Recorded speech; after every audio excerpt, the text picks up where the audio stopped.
Hey, Pastor Steve Waldron, I'm grateful you're here with us today. We're going to look at how evolution is the tip of the spear of an entirely different worldview, talking about biology in Worldview. And it's been said by several, you can read the quotes all over the internet, that when people had the theory of evolution, even as far back as the 1800s, Origin of Species came out in 1859, even though there were embryonic attempts at evolution during the Enlightenment, and even as far back, some would say, as Aristotle or Augustine, but let's say it really came to the fore during that time, that it gives people a way to make sense and organize and structure the world, have an understanding of the world without the existence of God. And so again, we're looking at biology and worldview. Thanks for being here again. I'm Steve Waldron, and click subscribe and the bell notification, and we're thankful you're here. Check out our other videos too. We've got a bunch going back for several years.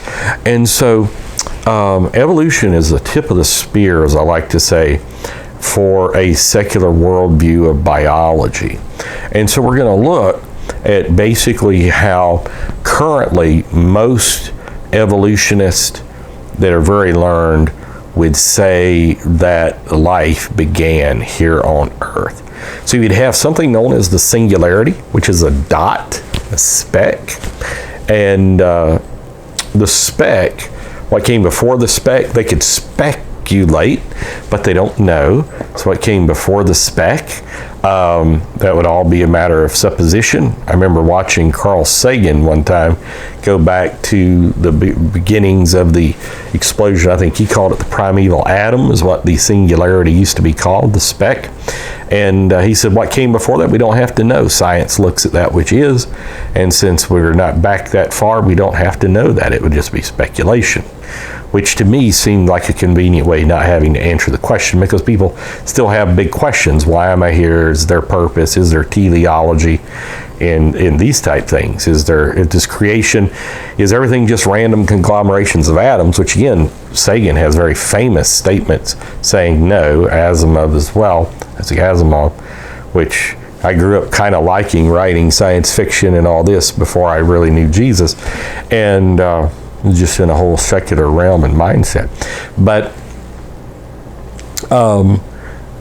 so you have a speck, and so the speck explodes, and we won't go into what's supposedly in there, the hydrogen and all that, because where did the hydrogen come from? We don't know. And then there'll be different postulations, various experiments to be done, and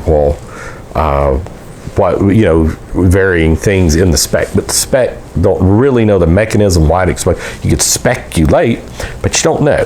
So the speck explodes, time and space is in the speck, so you really don't even know where the speck was. It's just hanging out there in nowhere. The speck blows up. And so the speck is just booming, and it's going. And so over the course of millions and billions of years, the speck, we can still see evidence of the blow up through the red shift, even though there's many other explanations and anomalies with the red shifts and the other various mechanisms that would show this as well.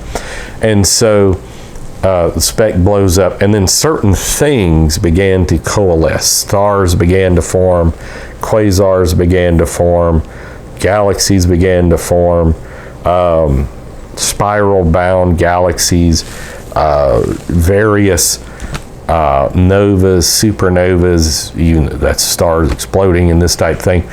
And so all of this is happening as the speck goes outward in every direction. So you would expect to find that things would be moving through space at, the same directions, that they were initially in equal parts and all that. You really don't find that at all. And then like spiral arm galaxies, that shouldn't exist, because space is doesn't really have any friction. It's frictionless in space. So how could these things come together? What were the gravitational mechanisms for them to come together? How did so much stuff get compacted there's like, what is it, 20 sextillion stars they think in the universe now, and that number keeps expanding. Where did all this material come from? From the speck. And so, and readily they would say, I think is it Schroeder in Germany that says the laws of science were violated in the first moments of the Big Bang because the laws of science didn't exist yet, which I could understand that. And so the speck goes out in space, in frictionless space, forms all of these things. And so then let's say our solar system, for example, go in the Milky Way, you have the sun, and then you have, Mercury, Venus, Earth, asteroids, Mars, Jupiter, all the various moons, even though they may have come at various times, Saturn, Uranus, Neptune, Pluto, Planet X, and I still consider Pluto a planet, even though I realize there's a huge argument about that somehow, where did these various materials, because it used to be, this is what I was taught growing up, well, the sun was spinning and it kind of threw these things out and made planets. Well, obviously that didn't happen because the planets we now know are made up of different things than the sun is. I was just reading a various new theory about the sun, that it's not hydrogen, helium, all this at all. It's actually made up of plasma. I don't know if that's true, but we'll just do the traditional sun, heliocentric look at. So we don't know how all of these things happened. We don't know how various rotations happened with the various planets, rotations around the sun. We don't know how the solar system rotates around the Milky Way. These mechanisms are all vague, where they all came from. And so, the sun is decreasing in size at the rate of 5 feet a minute or something like that. And so, just a few million years ago, the sun would have been so close to the Earth, and Mercury for sure, it'd be gone, that it would either suck us into its gravitational field and kill us, or it would make things so hot nothing could live. And that's one of those things. So, there's just nothing here, and there's water, there's ammonia, there's electricity, the famous Miller-Urey experiment, which is done through intelligent design, hits maybe an ammonia molecule, turns it into hydrogen, or turns it into a one-celled organism like Frankenstein's monster. It's alive. And then, you have the famous oxygen conundrum, that you need oxygen for life to survive, but you can't have oxygen at the initial creating point. If my understanding is correct, it's that. It may be vice versa. It's been a few years since I studied that. There's a famous oxygen conundrum. And then how did this one cell organism survive and become multicellular, and then make the great leap between 7 and 14 celled organisms? Because you have 1 through 6 celled organisms and then 15 and above. And so none of these questions really answered. So in the Bible, you go to Genesis 1, and this is where life comes from. It comes from a creator fulfilling the laws of biogenesis, that life comes from life, and since God is life and he's ultimate life, he's the creator and he's an organizer. Organization has an organizer, the first mover.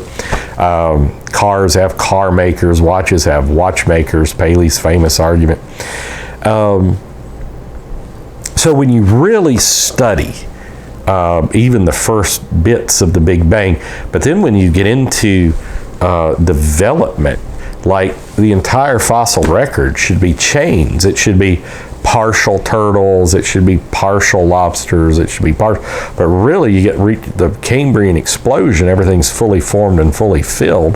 About 80% of things we find are extinct, but they're just much larger usually, but they look exactly the way they do now. And so you should have, and Darwin was aware of the fossil problems, so they'll find them. They haven't. They've got some supposed transitional fossils. That's not even the issue. The issue should be the fossil record should be one big chain. It's not a missing link, it's a missing chain of transitional fossils from lowest to highest, and it's just not. They don't exist. You have coelacanths, you have dinosaurs.